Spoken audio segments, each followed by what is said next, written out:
Muito bem. Quero lembrá-los que no estudo passado nós estudamos... não precisa falar. Quem lembra o estudo passado faz um joia assim. Ah, a Regina lembrou. Estou vendo que tem gente que não está fazendo joia.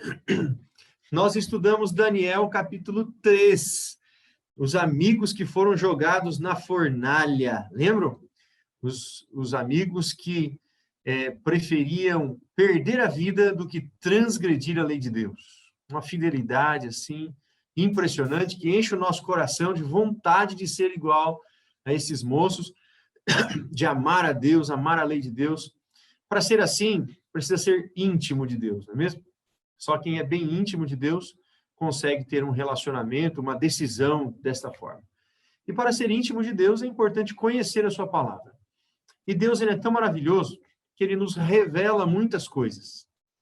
E nós já estudamos alguns assuntos aqui maravilhosos, que se não fosse a Bíblia falar para nós, nós não saberíamos. E hoje é mais um destes assuntos. O assunto será... Deixa eu mostrar aqui para vocês. Quem ficou atento no vídeo que eu mandei já vai saber. Alguém sabe que sinal é esse aqui? Olha só.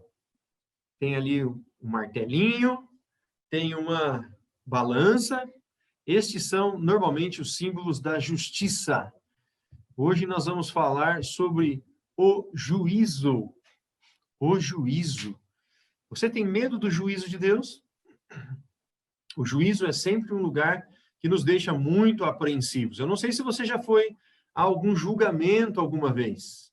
Se você já assistiu a algum julgamento, se você foi testemunha no julgamento, ou mesmo se você foi o réu no julgamento. Não é nada agradável sentar no banco dos réus, tá bom? E nós vamos ver hoje o juízo de Deus. Como Deus julgará as nossas causas, a nossa vida. Neste juízo divino é decidida a vida eterna ou a morte eterna. O que a Bíblia diz sobre o juízo? Essa é a nossa primeira pergunta da noite. Abra lá em Eclesiastes, capítulo 12. Eclesiastes está logo após ali Salmos. Você vai encontrar Salmos no meio da Bíblia, depois Provérbios e então Eclesiastes. No capítulo 12, versículo 14. Eclesiastes, capítulo 12, verso 14. Deixa eu ver vocês.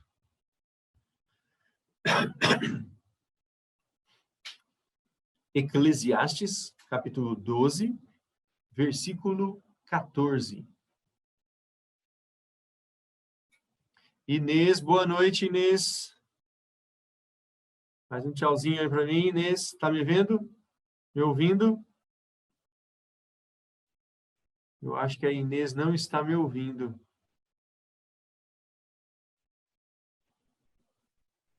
Estou ouvindo, sim. Ah, então tá bom. Tá ótimo. Boa noite, Inês. Eclesiastes, Boa capítulo noite. 12. Boa noite. Eclesiastes 12, 14. Temos, alguém não encontrou? Se precisar de ajuda, é só me fazer o dedinho que eu falo onde está. Posso ajudar a localizar. Araci já encontrou? Muito bem. Então, vamos fazer a leitura. Algum voluntário para a leitura? Eu quero. Pode ler, Simar. Diz assim: porque Deus há de trazer a juízo todas as obras, até as que estão escondidas, quer sejam boas, quer sejam más. Gente, que verso, hein? Você leu com atenção aí? Deus há de trazer a juízo todas as obras, até aquelas que estão escondidas, quer sejam boas, quer sejam más. Sabe aquelas coisas, aquelas coisinhas que nós fazemos de errado e que a gente pensa que ninguém sabe, que ninguém viu? Hã? Deus viu, o céu enxergou. E no dia do juízo, tudo isso virá à tona. Agora eu estou assustando vocês, né? Está dizendo que Todas as obras serão trazidas no dia do juízo, quer sejam boas, quer sejam más, tá? Vamos fazer mais uma leitura. Está agora em Apocalipse, capítulo 14. Apocalipse 14, o último livro da Bíblia. Versos 6 e 7. O Ocimar leu, eu vou continuar usando você, Ocimar. Apocalipse 14, versos 6 e 7.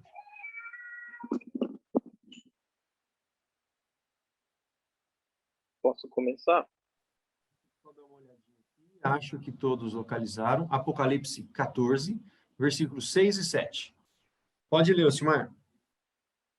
Diz assim: Vi outro anjo voando pelo meio do céu, tendo um evangelho eterno para pregar aos que se assentam sobre a terra e a cada nação e tribo e língua e povo, dizendo em voz alta: Temei a Deus e dai-lhe glória, pois é chegado a hora do seu juízo.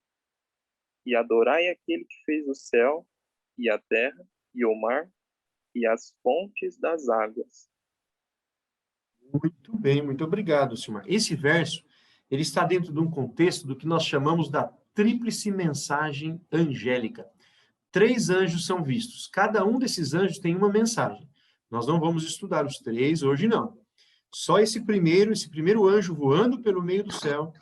Anjo, na Bíblia, especialmente aqui no livro do Apocalipse, tem um simbolismo de mensageiro, tá bom? Anjos são reais, mas aqui ele está sendo apresentado de uma forma simbólica. O anjo voando pelo meio do céu e pregando um evangelho eterno. Quer dizer, os mensageiros de Deus sobre a terra. É uma mensagem para os últimos dias.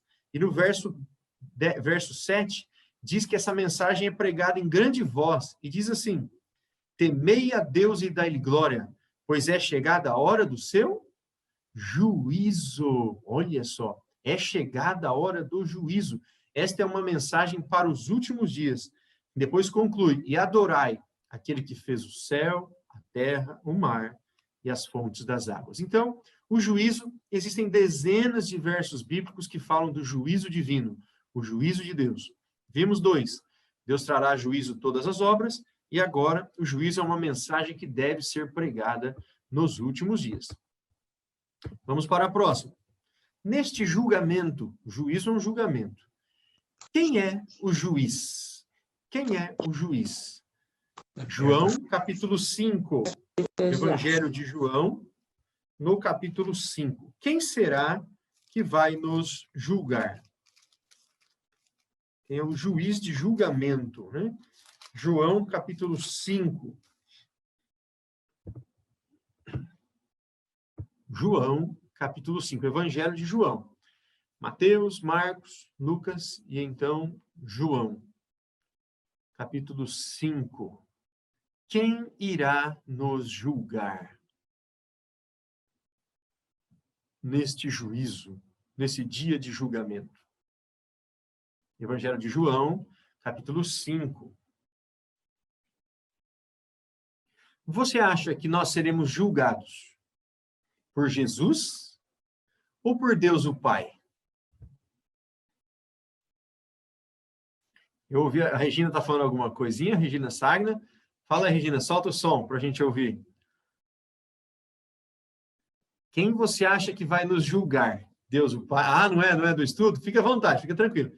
Deus o Pai ou Deus o Filho? É Jesus ou é Deus o Pai quem vai nos julgar? É João, capítulo 5. Eu não vou nem falar o versinho para ninguém dar uma olhadinha lá. Não sei se alguém já viu. É Jesus João, que vai nos julgar. Você já leu lá, né, Regina? Estou tentando tirar o áudio, pôr o áudio aqui, eu não consegui. Exatamente, isso é muito eu curioso. Eu estava conversando com meu esposo sobre a pergunta, aquela hora que o senhor falou. É bastante curioso, então eu vou pedir para você ler, ó. É João capítulo 5, versículo 22. Eu acho que todos encontraram, né? João? Capítulo 5, verso 22. Eu enxergo bem pouquinho. Eu vou tentar ler aqui, tá? Tá, vamos ver Peraí. se sai. Vamos ver se sai. 22. E também o pai. O pai. Ixi, peraí. É que o meu óculos já não é mais. Peraí. 22. Rita, se você não estiver conseguindo, não precisa ficar se esforçando, não. Então, às vezes, causa só... E também o Esforço. pai.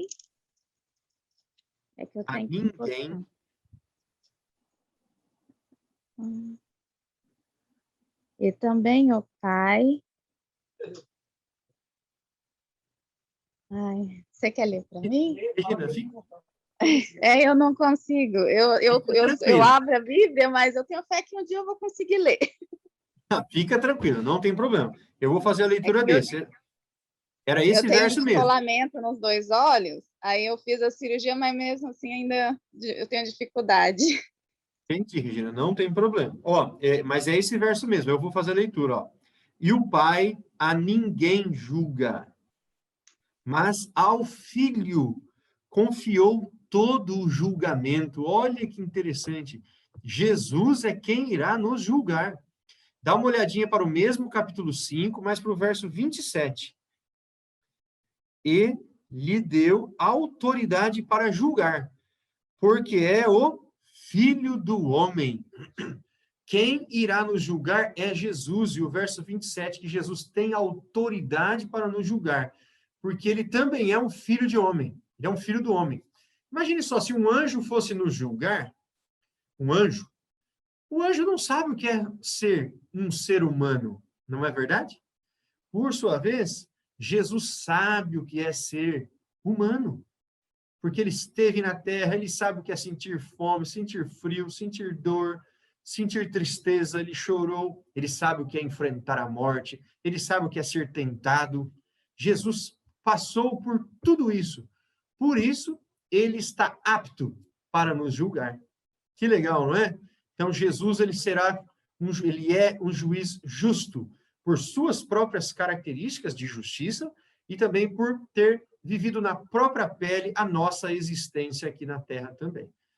Tá joia? Então, Jesus é um juiz, é quem irá nos julgar. Esse capítulo 17 de Atos diz a mesma coisa, depois você vai receber esse estudo, se você quiser fazer a leitura dele, tá bom? Mas agora nós vamos pular. Mas confirma a mesma ideia que Jesus será o nosso juiz. Quem são as testemunhas no julgamento final? Quem serão as testemunhas? Nós já vimos que é um processo mesmo, um juízo, um julgamento. Tem um juiz, é Jesus, tem testemunhas. Quem você acha que são as testemunhas? Abra lá em Apocalipse, capítulo 5, versículo 11.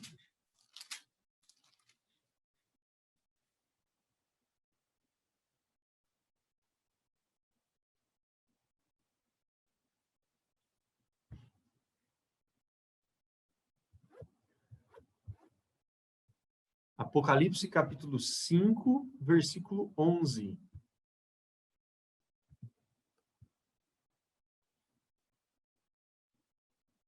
Apocalipse, capítulo 5, verso 11. Deixa eu olhar se todos já localizaram. Alguém pode ler? Alguém pode ler? 25. Capítulo 5, verso 11. Eu posso ler, Eliselto? Pode sim. É Apocalipse, capítulo 5, versículo 11. Isso. Pronto? Pronto. Então foi dada a cada um deles uma veste branca. Também foi dito a eles que descansassem mais um pouco de tempo, até que ficasse completo o número de seus companheiros. Não é esse, Chiquinho. É capítulo 5, verso 11. Será que está igual? Pera. Tá certo, errei. Ué, versos 11. É 11, tá certo, errei. Em uma visão, Isso. Em uma visão, ouvi ainda o clamor de uma multidão de anjos em volta do trono, dos seres vivos e dos anciões. Eram milhões e milhões e milhares de milhares que proclamavam em voz alta: o cordeiro imolado é digno. Tá bom até aí, Chiquinho. Era só o versículo 11. Muito obrigado. Olha só que interessante. Jesus é o juiz. Quem são as testemunhas? As testemunhas não sou eu. Eu não posso ser testemunha de outro ser humano, porque todos os seres humanos estão sendo julgados. Então, nós não somos testemunhas. Nós não somos juízes de ninguém e nem testemunhas de ninguém. As testemunhas são os anjos que estão ao redor do trono de Deus, acompanhando todo o julgamento.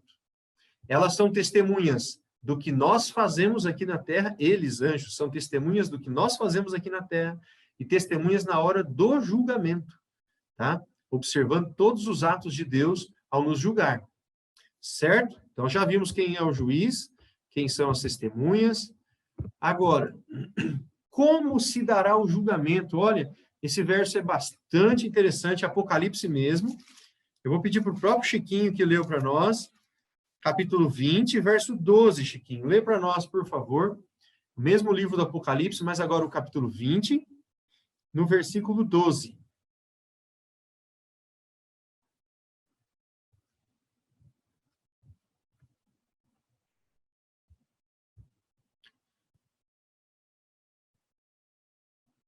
Achou, Chiquinho?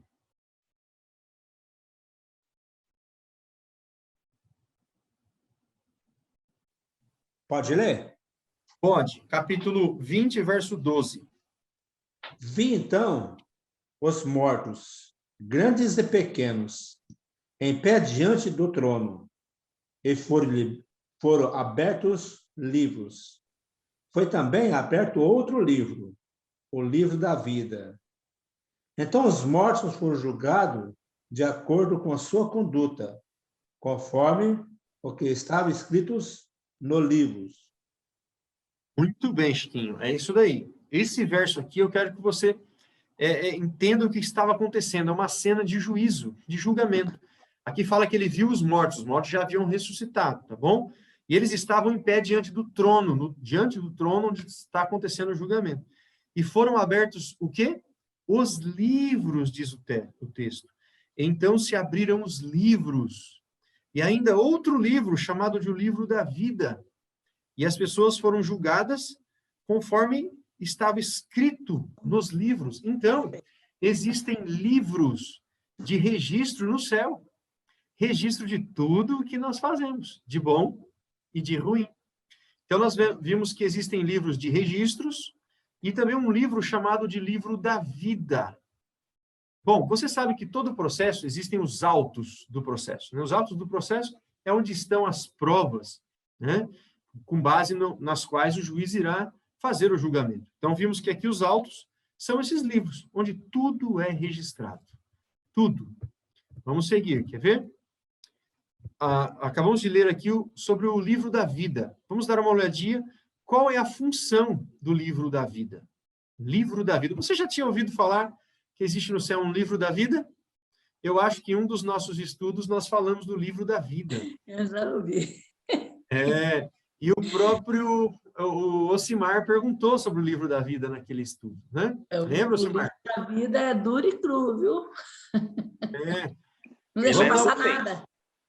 Apocalipse, capítulo 21, verso 27. Qual é a função do livro da vida? Olha só. Apocalipse, capítulo 21, verso 27. Tem algum outro voluntário que gostaria de fazer a leitura?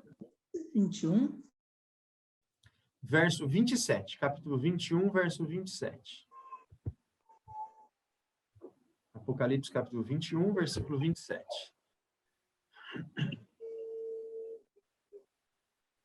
Algum voluntário? Eu posso. Pode, Simar, leia para nós. Capítulo 21, versículo 27, fazendo favor. Diz assim: nela nunca jamais penetrará coisa alguma contaminada, nem o que pratica abominação e mentira, mas somente os inscritos no livro da vida do Cordeiro. Olha só, aqui está dizendo nela, ou seja, na cidade santa. Lembra o capítulo 21 fala da cidade santa.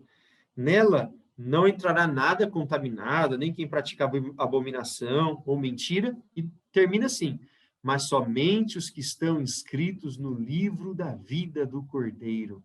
Tá? O livro da vida é o livro onde está o nome dos salvos. Olha que coisa bonita. Imagine só que livro lindo que é este. Eu imagino que ele seja... bom, vou nem falar como eu imagino, porque é imaginação, né? Eu ia dizer que deve ser escrito com canetas de ouro, tal. Mas é imaginação minha, então não leve assim a ferro e fogo. Mas imagine só, o livro da vida é um livro onde estão escritos os nomes dos salvos. Olha para o versículo 15, Osimar, leia para nós, capítulo 20, verso 15. Capítulo 20 do Apocalipse, versículo 15. Diz assim: E se alguém não foi achado inscrito no livro da vida, esse foi lançado para dentro do lago de fogo. Você lembra que o lago de fogo é aquela segunda morte, após o milênio, a destruição final do mal, né, do Satanás, do pecado, inclusive daqueles que não se converteram. Então aqui diz que se alguém não teve o nome escrito no livro da vida, este foi lançado para dentro do lago de fogo. Então, quem tem o nome no livro da vida são os salvos, aquele que está salvo, correto? Você gostaria de ter o nome no livro da vida? Sim? Olha, tá demorando para reagir, hein? Eu creio que sim, né? Sem dúvidas. Olha só, Apocalipse capítulo 3 agora, o mesmo livro do Apocalipse. 3, versículo 5.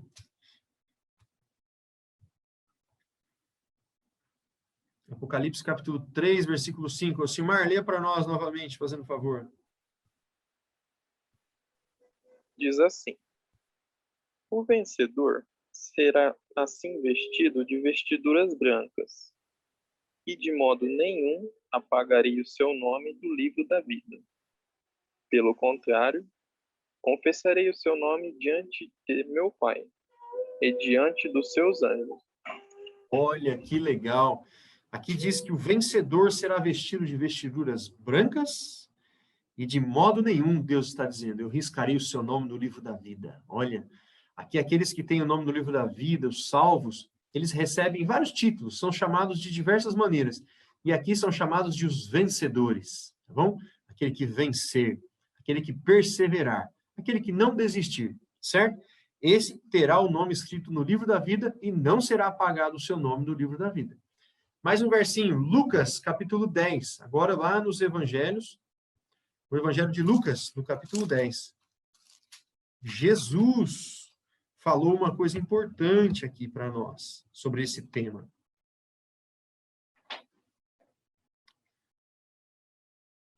Lucas, capítulo 10, verso 20.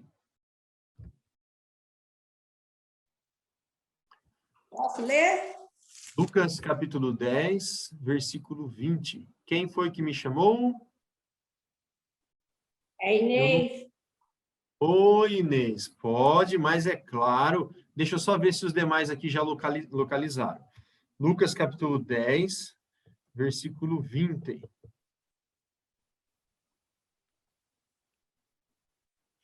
Será que todos acharam? Achou, Araci?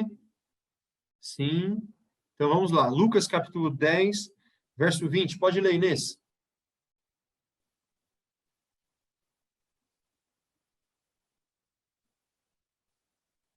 Mas não vos alegreis, porque se vós sujeiteis o Espírito, alegrai-vos, antes por estarem os vossos nomes escritos no céu. Escritos nos céus, né? Muito bem, Inês, muito obrigado. Aí esse verso diz assim, ó, não obstante, alegrai-vos não porque os espíritos se vos submetem. O que quer dizer isso daqui? Os discípulos tinham saído e eles tinham feito maravilhas, expulsado demônios, e eles voltaram felizes, falando para Jesus, olha, nós fizemos isso, fizemos aquilo. E Jesus disse, olha, vocês não devem ficar alegres por causa disso. Fiquem alegres porque o vosso nome está escrito nos céus, está rolado nos céus. Então, qual é a alegria do cristão? É ter o nome no livro da vida, tá bom? Quando que a pessoa tem um nome escrito no livro da vida? Quando? Quando ela se converte, quando ela decide entregar a vida para Jesus. Então, ao fazer este ato, imediatamente é escrito o seu nome no livro da vida. Aquele que aceita Jesus como Salvador pessoal tem o nome escrito no livro da vida. E essa deve ser a nossa maior alegria.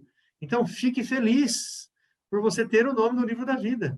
Que coisa boa. Há muitas pessoas que às vezes procuram, quando estão na fase de vestibular, né, Enem, procuram um analista se o nome está no meio dos aprovados, né? E aquela alegria quando está aprovado.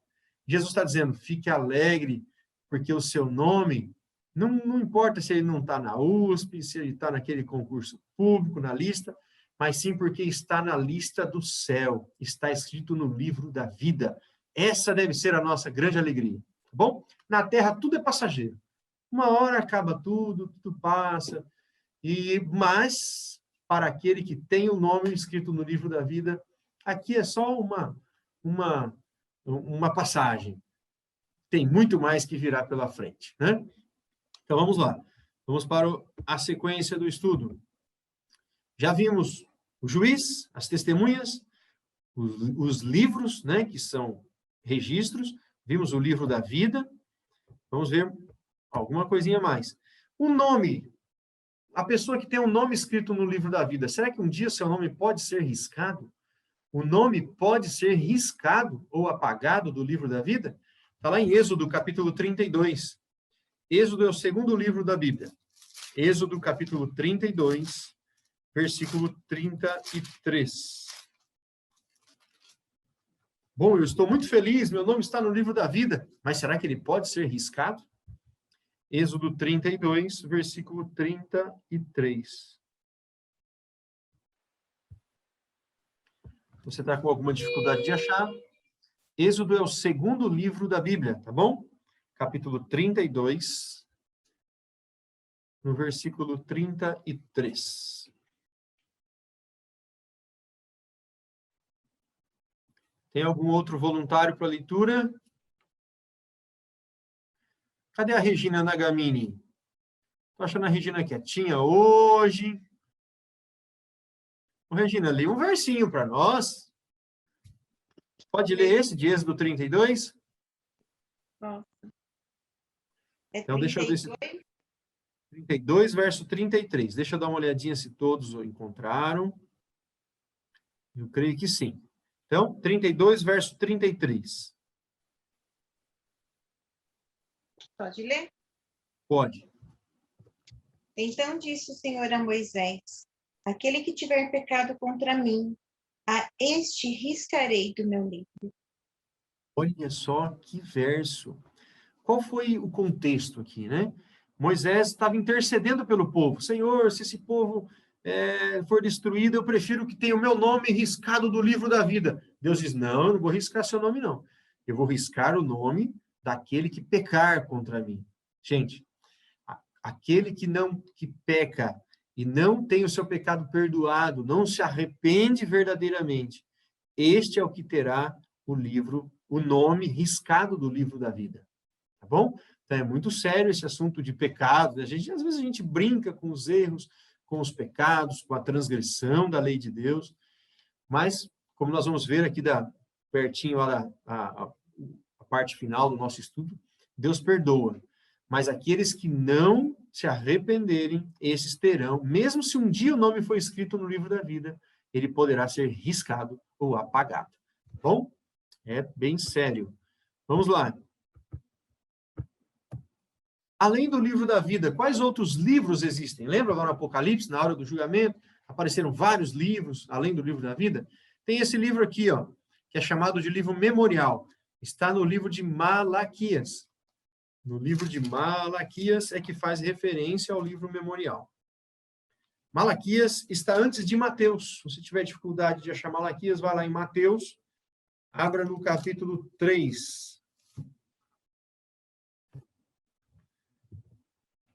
capítulo 3, versículo 16 de Malaquias.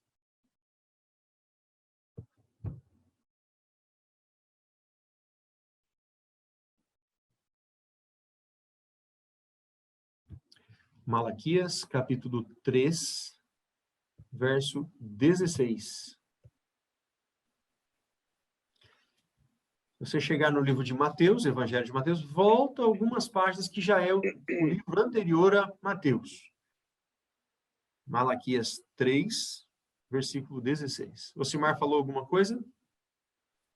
Não, acabei tossindo.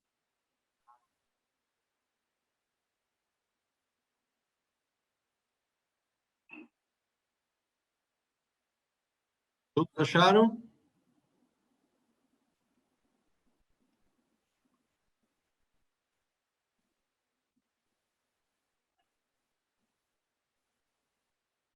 Sim? Eu vou fazer a leitura. Malaquias 3, verso 16. Araci, por acaso você achou? Sim? Está escrito assim: então, os que temiam ao Senhor falavam uns aos outros. O Senhor atentava e ouvia. Havia um memorial escrito diante dele para os que temem ao Senhor e para os que se lembram do seu nome. Olha que interessante. Havia um memorial. Memorial é um livro de memórias, tá bom? Esse é um livro onde são registrados os atos, todos os atos daquelas pessoas que têm o nome escrito no livro da vida.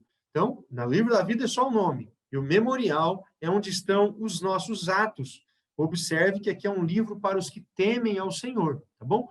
Todos os nossos atos são registrados, quer sejam bons, quer sejam ruins, todos os atos são registrados.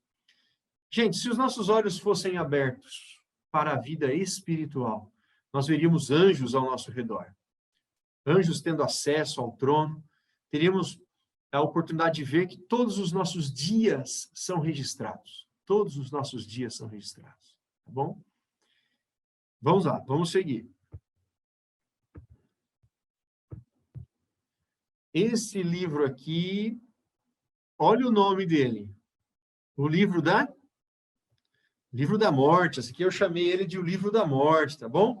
E você vai observar que ele não tem um nome. Assim, o memorial tem um nome de memória, né? Então, é memorial. Agora, o livro da morte não tem nome, mas vocês vão perceber que é um livro da morte mesmo. Isaías 65.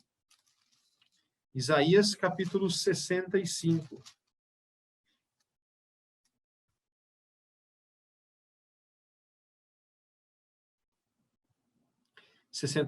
Versos 6 e 7. Isaías 65.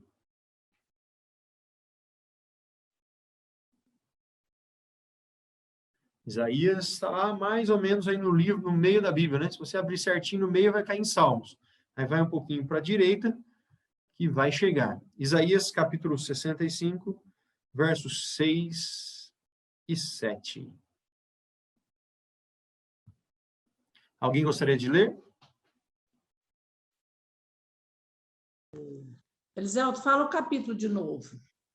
Capítulo 65, versículos 6 e 7. Isaías 65.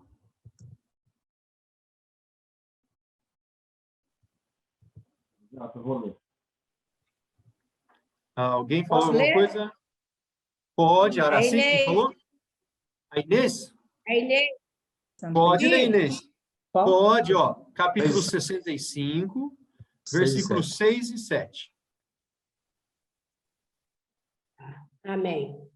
Eis que está escrito diante de mim, não me calarei, mas eu pagarei sim, deitar-lhes-eis a recompensa no seu seio. As vossas iniquidades e juntamente as iniquidades dos vossos pais, diz o Senhor, que queimaram incenso nos montes e me afrontaram nos outeiros, pelo que lhes tornarei a medir as suas obras antigas no seu seio. Olha, daria devida paga, diz aqui, né? As suas iniquidades. E começa escrito assim, Eis que está escrito diante de mim, estão escritas todas as iniquidades dos ímpios. Veja só, que aquele que não tem o nome no livro da vida, também tem um livro que registra todos os seus atos. Tá? Os ímpios, aqueles que vão se perder. A justiça humana pode não enxergar, pode não ver, pode não punir, mas Deus vê tudo. E tudo um dia será trazido à luz, tá? Todos os atos de bondade e também os atos de injustiça. Então, não pense que alguma coisa passa em branco, tá bom, gente? Que alguém fez uma maldade e ninguém viu, não. Está registrado, e um dia essa pessoa terá que prestar contas diante de Deus. Todas as iniquidades, diz aqui, estão escritas diante de mim, Deus diz, tá bom? Então vamos lá, já vimos pelo menos aí 3 livros. Lá o livro do Apocalipse falava de livros, né? Então, o livro da vida, memorial, o livro da morte, é só esse livro. Agora, eu quero bastante atenção de vocês, porque o juízo, ele possui 2 fases. Na verdade, são 3. E eu não vou falar dessa terceira, seria aqui intermediária das 2, para não ficar muito complicado, tá? Mas essas 2 aqui são bem claras e as mais importantes. É o juízo investigativo e o juízo executivo, tá? O juízo investigativo acontece antes da volta de Cristo, para decidir quem serão os salvos. E o juízo executivo acontece depois do milênio. É o juízo de execução, tá? Sabe que até mesmo a justiça humana, ela tem essas 2 fases. Uma fase chamada de conhecimento, onde vai ver quem tem razão, quem não tem.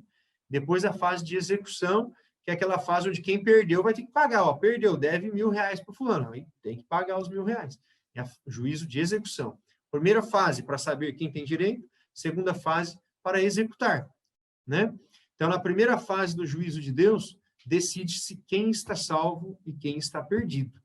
Então, vamos lá, Quando é decidido o destino da pessoa? Vai lá em Apocalipse. Aí eu já vou explicar melhor, um pouco melhor esse tema. Apocalipse, capítulo 22, verso 12. Pastor, Sim. olha o senhor ver aqui na palavra do Senhor. Aqui no Isaías 65, né? Só voltar aqui para comentar. As vossas iniquidades e juntamente as iniquidades dos vossos pais. Então, tá. Como assim, um exemplo. Aceitei Jesus como salvador da minha vida, né? Correto.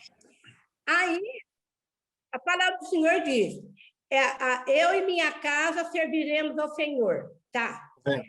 O restante da minha família, eu tenho que pedir perdão para eles não entrar nesse julgamento também. Inês, você está no raciocínio correto. Funciona assim. Ali naquele verso, nem os pais e nem os filhos se arrependeram. Tá? Os pais tinham sido maus, os filhos estavam sendo maus de novo, e Deus está dizendo, olha, está tudo registrado, que vocês fizeram, que os pais de vocês fizeram, tudo isso vai ser julgado, tá bom? Agora, quando eu me arrependo, eu tenho que lembrar que a salvação, ela é individual, tá bom? A minha fé não salva, a minha mãe está assistindo ali, minha mãe tem mais fé do que eu, mas a minha fé não salva a minha mãe, nem a fé dela me salva. Mas a minha fé influencia muito a minha mãe, a sua conversão. Então, quando eu me converto, eu me converti, mudei a minha vida, eu passo a influenciar toda a minha família. E a partir desse ato, da minha conversão, pode ser que toda a minha família se converta. Tá bom? Então, esta é a ideia, né? Uma pessoa ela entra com a luz dentro da casa, vai iluminar a casa, o marido vai ver que ela está diferente, a esposa vai ver que o marido está diferente, e vão mudando. No começo, né, há quase 40 anos atrás, a minha mãe procurava a verdade, né, mãe? Procurava a verdade, né? Enfrentava algumas lutas. Meu pai, eu já falei aqui, ele tinha um vício da bebida alcoólica. Minha mãe procurava Deus, incansavelmente. E ela até que um dia fez um estudo, como vocês estão fazendo agora. né? Encontrou o Adventismo e a Bíblia Sagrada, e esse estudo preencheu a vida dela. Mas o meu pai não se tornou um adventista, não se converteu logo na sequência. Ainda demorou um tempinho, né? Na verdade, mais de um aninho ali, para ele se converter. Mas o evangelho o alcançou também. Percebe, Inês? Então, esta é a ideia. Amém. Quando eu passo pelo processo da conversão, eu vou espalhando o evangelho para mais familiares. Olha só, hoje eu estou aqui, minha mãe, meu pai, todos nós crendo na palavra. Hoje, meu irmão, infelizmente, está um pouquinho afastado, mas a gente crê que vai voltar. Nós temos vários tios que se converteram após isso, vários tios, sobrinhos, todos agora conhecem o evangelho a partir da conversão de uma pessoa. Então, o evangelho é incrível porque ele faz isso, né? Ele vai espalhando. Uma pessoa, uma vez convertida, ela prega o evangelho, ela espalha o evangelho, e é isso que eu já quero convidar você para ser, viu? Um evangelista. Você que está assistindo, torne-se também um evangelista, levando esse evangelho maravilhoso que você está conhecendo.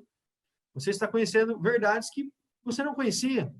E isso enche a vida da gente de esperança. Agora a gente tem que passar para outras pessoas também. Vamos seguir? Amém. Amém. Amém. Quando é decidido o destino da pessoa? Apocalipse 22, verso 12. Olha só. Esse verso aqui, eu quero muito a sua atenção. Quando que a vida da pessoa, se ela está salva ou perdida, ela é decidida.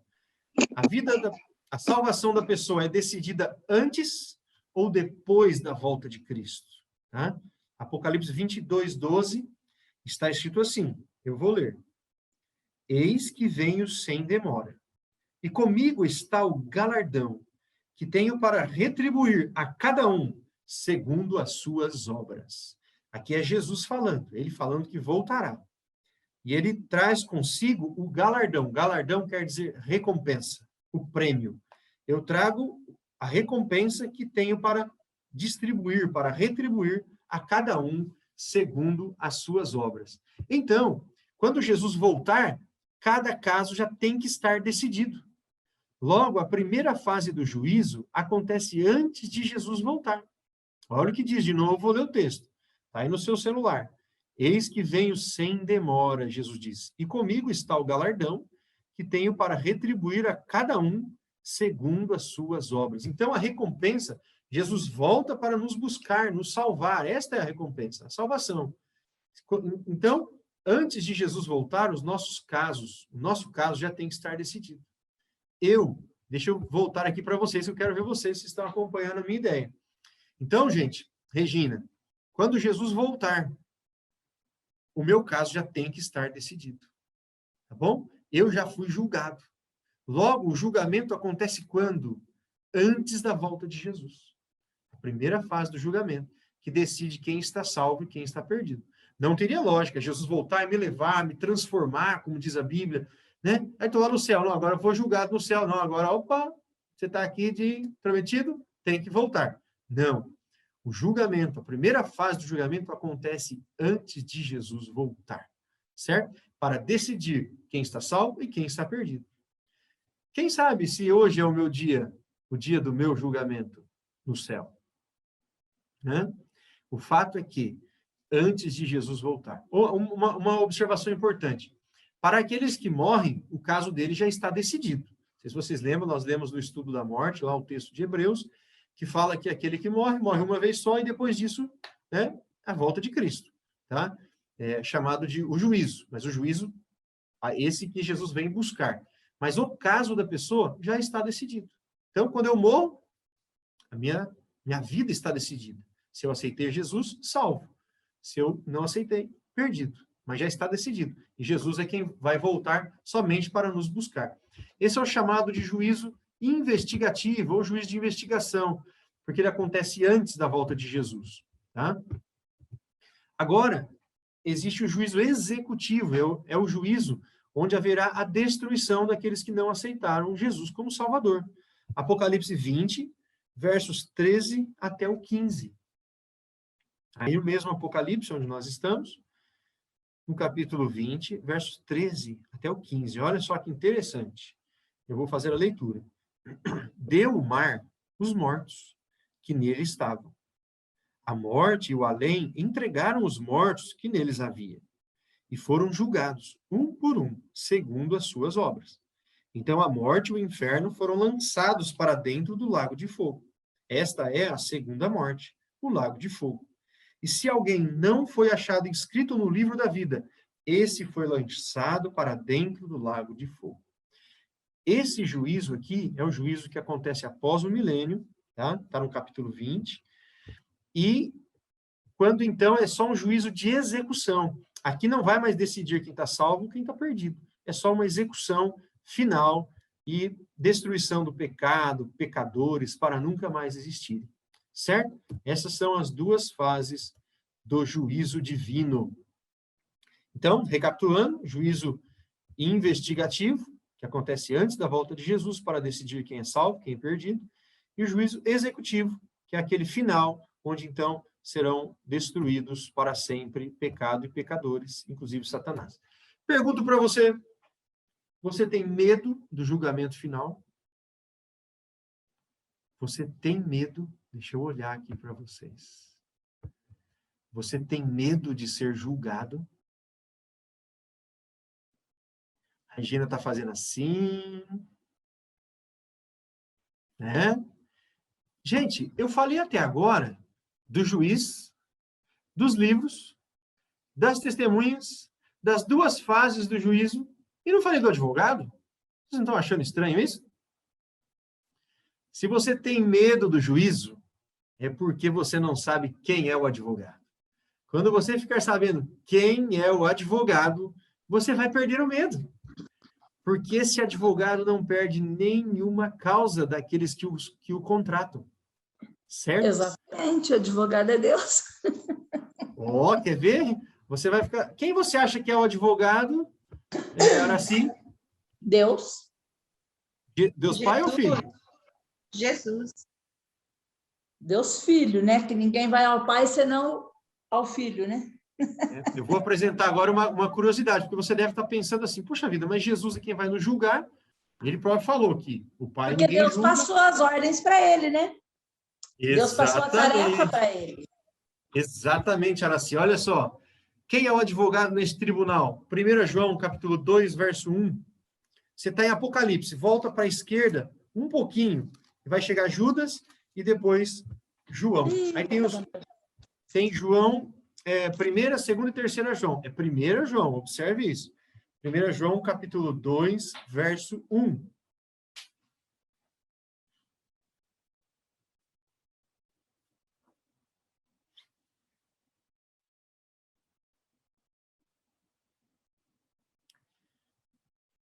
Primeira João, capítulo 2, versículo 1.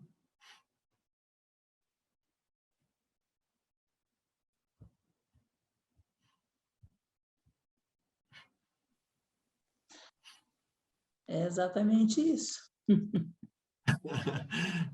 João, capítulo 2. Estava em Apocalipse, volta um pouquinho, fique atento, porque tem 1ª, 2ª e 3ª João. É 1 João, olha lá em cima, assim, tem que estar 1 João, no capítulo 2, versículo 1. Uhum. Quem não leu ainda e gostaria de ler? Vou ler, Zé. Ô, Vaninho, muito obrigado. Pode ler para nós. 1 João, capítulo 2, verso 1. Filhinhos meus, essas coisas vos escrevo para que não pequeis. Se todavia alguém pecar, temos um advogado junto ao Pai, Jesus Cristo, por Olha só. Filhinhos meus, o João, aqui, ele já estava bem idoso, e ele se dirigia de forma muito carinhosa para os cristãos, né? Filhinhos meus, estas coisas vos escrevo para que não pequeis. Ele fala, não pequeis, fujam do pecado. Pecado só causa sofrimento, morte. Todavia, se alguém pecar, temos um advogado junto ao Pai, diz aqui. Quem é? Jesus Cristo, o justo. Quem é o advogado? Jesus Cristo é o advogado. Olha só que coisa interessante. Eu esqueci de colocar no slide aqui. Em alguns lugares aparece o Pai também no trono. Mas a figura de Deus, o Pai, ele aparece sempre como um juiz presidente, que preside, mas não que julga, tá bom? Então, julgamento é com Jesus, juiz de julgamento, e advogado, Jesus também. Não é curioso isso? Hoje, Jesus ocupa essas duas funções, de juiz e de advogado. Ele é o nosso advogado, mas ele também é o nosso juiz. Então, fique tranquilo, não precisa ter medo da condenação. Eu quero contar uma historinha e depois nós vamos ler mais um verso e terminar. Teve um rapaz, eu não sei se essa história é verídica ou não, eu li ela em um livro, um jovem advogado, recém-formado, animado, né? Quando a gente se forma, a gente é todo animado, né? E esse advogado, um dia apareceu um homem... Meu microfone está baixo. Está me ouvindo ou não? Está baixinho aí, Inês? Os demais estão me ouvindo bem? O microfone está baixo. Está bem aqui. Tá. Inês, por algum motivo, o problema está aí no seu celular, tá bom, Inês? Eu não sei agora o motivo, mas deixa eu contar essa história. Esse jovem advogado recebeu no seu escritório um homem, e o homem disse, olha, eu cometi, fiz isso, aquilo, tal, estou sendo julgado, processado por isso. E era um crime. Esse jovem advogado se esforçou de todas as maneiras, lá, lutou, e ao final conseguiu a absolvição do homem. O homem foi absolvido. O tempo se passou, dizem que passou mais de 10 anos, e aquele homem cometeu um outro crime. E ele foi procurar aquele advogado e não o achou. Contratou outro advogado. Quando chegou no dia do julgamento, ele olhou para o juiz. Olhou bem para o juiz e falou, eu te conheço? Excelência, você me perdoa, parece que eu te conheço. O juiz disse, eu também te conheço. Você se lembra, 10 anos atrás, eu fui seu advogado. E agora eu não sou mais seu advogado, eu sou o seu juiz. Certo? Hoje, Jesus ocupa as duas funções, como advogado e juiz. Chegará um dia que ele será somente juiz, tá? Somente juiz. Então, nós temos que aproveitar hoje que temos Jesus como nosso advogado para defender as nossas causas, para nos perdoar, nos representar diante de Deus. Quer ver? Dá uma olhadinha nesse texto aqui. Romanos, capítulo 8, verso 1. Romanos está lá pertinho do livro de Atos. Se você fizer os evangelhos, tá? Mateus, Marcos, Lucas e João. Depois deem o livro de Atos. E então, Romanos, capítulo 8, verso 1. Romanos, capítulo 8, versículo 1. Deixa eu ver se todos estão localizando. Romanos, capítulo 8, verso 1.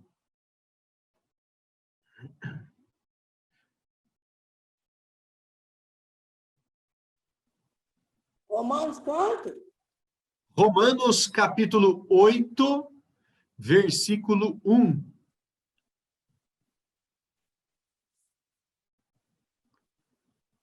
Alguém ainda não localizou? Vamos fazer a leitura, então. Eu vou ler. Não, eu gostaria que alguém lesse, né? O último versinho da noite, esse. Alguém gostaria de ler? Eu vou ler. Eu vou. Pode ler, Araci, por favor. 8, verso 1 de Romanos. Agora, porém, não existe mais nenhuma condenação para aqueles que estão em Cristo Jesus. Olha que verso lindo, lindo. Se você tem medo do juízo, tem medo de ser condenado, leia esse verso de novo. Olha aí para sua Bíblia. Agora, pois, já nenhuma condenação há para os que estão em Cristo Jesus. Olha para o seu celular aí. Olha o que está escrito. Nenhuma condenação há para os que estão em Cristo Jesus. Se você está em Cristo Jesus, se Jesus é o seu Salvador. Não há motivos para ter medo do julgamento final, do juízo final. Muito pelo contrário, o juízo se torna uma boa notícia, que o juízo é aquele lugar onde nós seremos absolvidos, seremos libertos do pecado, todo o sentimento de culpa, os erros que fizemos, todos ficam para trás. Somos perdoados e absolvidos. Fique com este verso aqui nesta noite. Nenhuma condenação há para os que estão em Cristo Jesus. Eu quero que você vá dormir nessa noite tranquilo, seguro da salvação. E para isso eu quero te falar de 3 surpresas que nós vamos ter no céu. 3 surpresas. Primeira surpresa será nós vermos no céu pessoas que nós achávamos que não estariam lá. Interessante, né? Sabe por quê? Porque não sou eu que faço o julgamento. Eu posso pensar, aquela pessoa é assim, assado. Mas é Jesus quem julga, como vimos. Então, nós vamos ter surpresas. Pessoas que nós achávamos que não estariam lá, e estarão. Essa é a primeira. A segunda surpresa.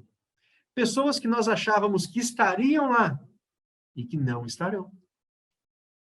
Incrível, né? Essa é a segunda surpresa. Eu fazendo o meu julgamento, puxa, aquela pessoa é tão boazinha, aquela pessoa lá, né? E pode ser que tenhamos uma surpresa, e ela não estar no céu. Primeira surpresa que eu acabei de dizer é estar no céu quem nós achávamos que não estaria. Segunda surpresa, não estar no céu quem nós achávamos que estaria. Qual será a terceira? Vou até voltar aqui para ouvir todos vocês. Qual será a terceira surpresa? A terceira surpresa que nós vamos ter quando estivermos no céu será nós mesmos estarmos lá. Porque quando nós olhamos para nós não vemos condições para sermos salvos. Olhe para você com sinceridade. Mas quando nós olhamos para Jesus, então nós não vemos mais condições de sermos perdidos. Porque a Bíblia diz que não há mais nenhuma condenação, estamos absolvidos, completamente absolvidos. Então, durma em paz, durma feliz. Não tenha medo do juízo divino. O juízo divino é coisa boa para nos absolver. Em breve, Jesus voltará a esta terra e ele trará a recompensa, disse o livro do Apocalipse essa noite. Trará a recompensa para cada um de nós, que é a salvação. Jesus em breve virá. Jesus está voltando para nos buscar, tá bom? Que Deus abençoe você. Espero que você tenha gostado de mais esse estudo. Ficou alguma dúvida? Alguém tem alguma pergunta para fazer? Pastor? Sim, Regina. Se o senhor atesta essas 3 surpresas, o que me diz de que a gente não lembrará de nada após a morte? Não entendi, Regina. Diz que quando a gente morre, a gente não vai lembrar de nada. Correto. Deixa eu te explicar esse verso aí. Eclesiastes fala que aquele que morre não tem memória de nada. Não é isso que você está dizendo? Mas é enquanto está morto. Depois que ressuscita, com a volta de Cristo, os mortos ressuscitarão. Então, volta a memória, volta a inteligência, voltam as emoções, tá bom? O estado de inconsciência é enquanto a pessoa está morta. Depois que ela ressuscitar, volta todo o estado de consciência novamente. E tipo assim, se a gente tem a memória de que a gente vai ficar surpreso com quem está ou quem não está, não traria à memória também a tristeza de quem a gente pensou que estaria e não está? Aí acontece o que está em Apocalipse capítulo 21, versículo 3, se eu não estou enganado. E Deus lhes enxugará dos olhos toda lágrima. Chegará um determinado momento que nós não vamos sofrer mais por conta do passado. Tá? Nós vamos para o céu e vamos ter essas surpresas que eu acabei de dizer. Nossa, o céu é aquele lugar maravilhoso, e vamos ter essas surpresas. Quando voltarmos da nova terra, e os ímpios forem então destruídos agora, voltarmos para a nova terra, na verdade, e os ímpios forem destruídos, como diz o Apocalipse capítulo 20, aí se cumpre o que está no Apocalipse 21, que Deus enxugará dos olhos toda lágrima, e não haverá mais morte, nem pranto, nem dor, nada mais disso. Aí, então, nós não nos lembraremos mais com o sofrimento das coisas passadas. Bom, é Deus quem vai cuidar de resolver esse problema para nós.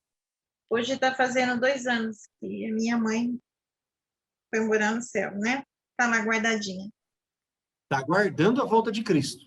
Isso. Ela está descansando, é um descanso. É muito bom, Regina, quando a gente entende a questão da morte. Desculpa de te interromper. Porque há pessoas que perdem entes queridos e ficam preocupados. Onde será que minha mãe está, que meu pai está? Será que estão sofrendo? Estão me vendo aqui sofrer? Não, a Bíblia diz que estão descansando. A Bíblia fala que Isso estão daí, descansando. eu fico muito, muito aliviada em relação ao descanso deles, que eles morreram em Cristo. Amém, amém. Mas tem algo que relata no nosso manual de vida que a gente vai encontrá-lo Vai encontrá-los? quando a gente morrer, a gente vai vê-los? Sim, vai reencontrar.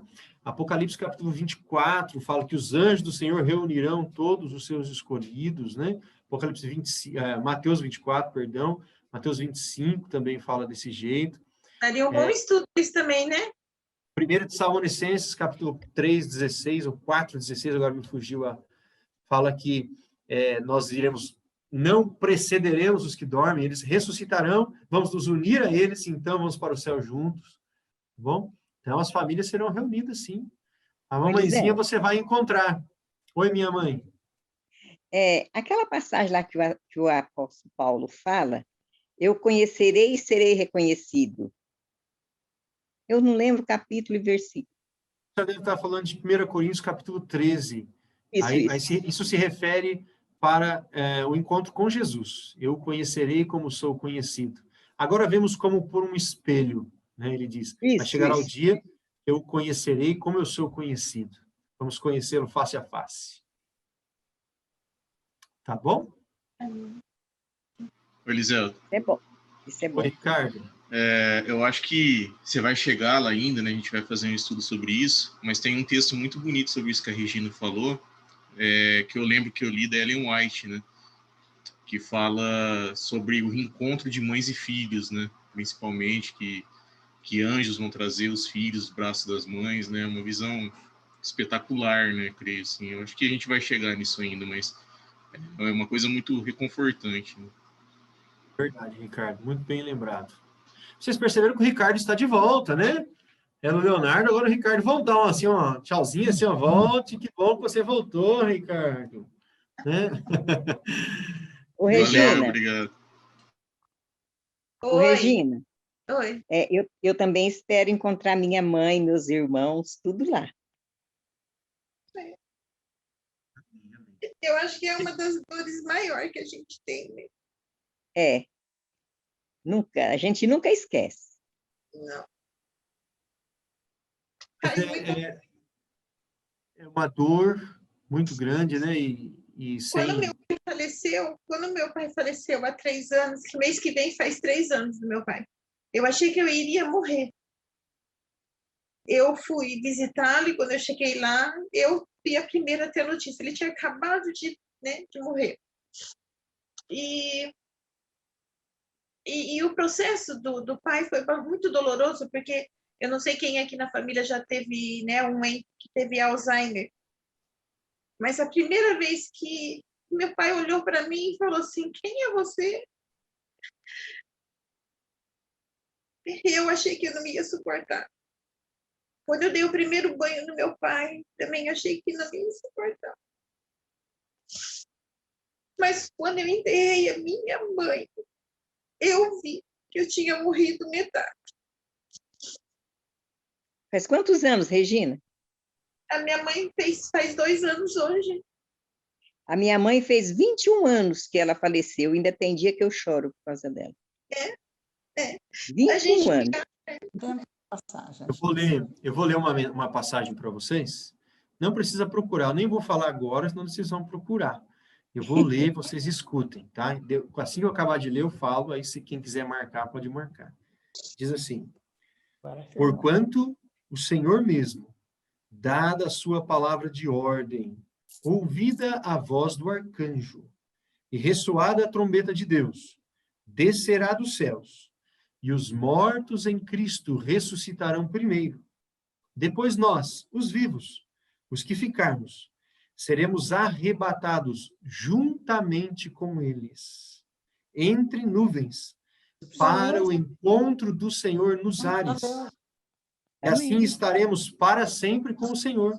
Depois ele conclui: consolai-vos, pois, uns aos outros com estas palavras.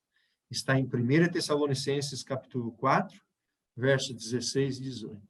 O nosso consolo, conforto, é que um dia vamos encontrar os nossos queridos, tá bom?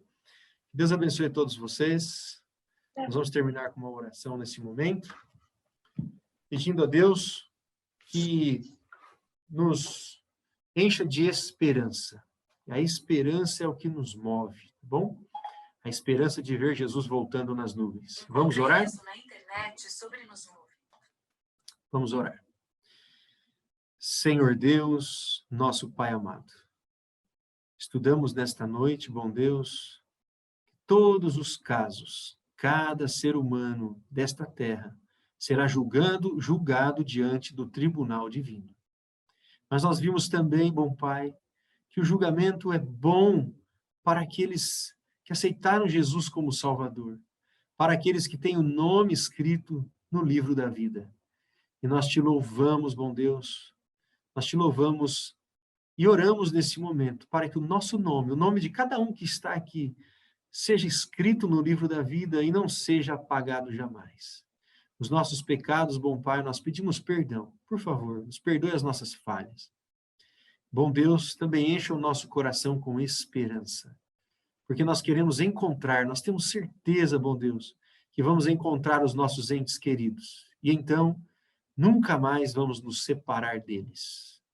Abençoa, bom Pai, cada estudante da Tua Palavra. Abençoa esse grupo de estudos que formamos, que todos possam crescer no conhecimento do Senhor Jesus. Dá-nos uma boa noite. É o que pedimos em nome do nosso Mestre, o Senhor Jesus. Amém.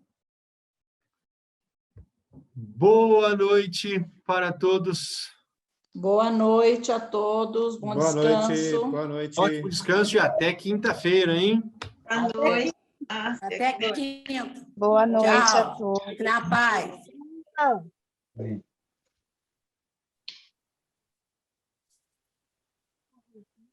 Boa noite, menino.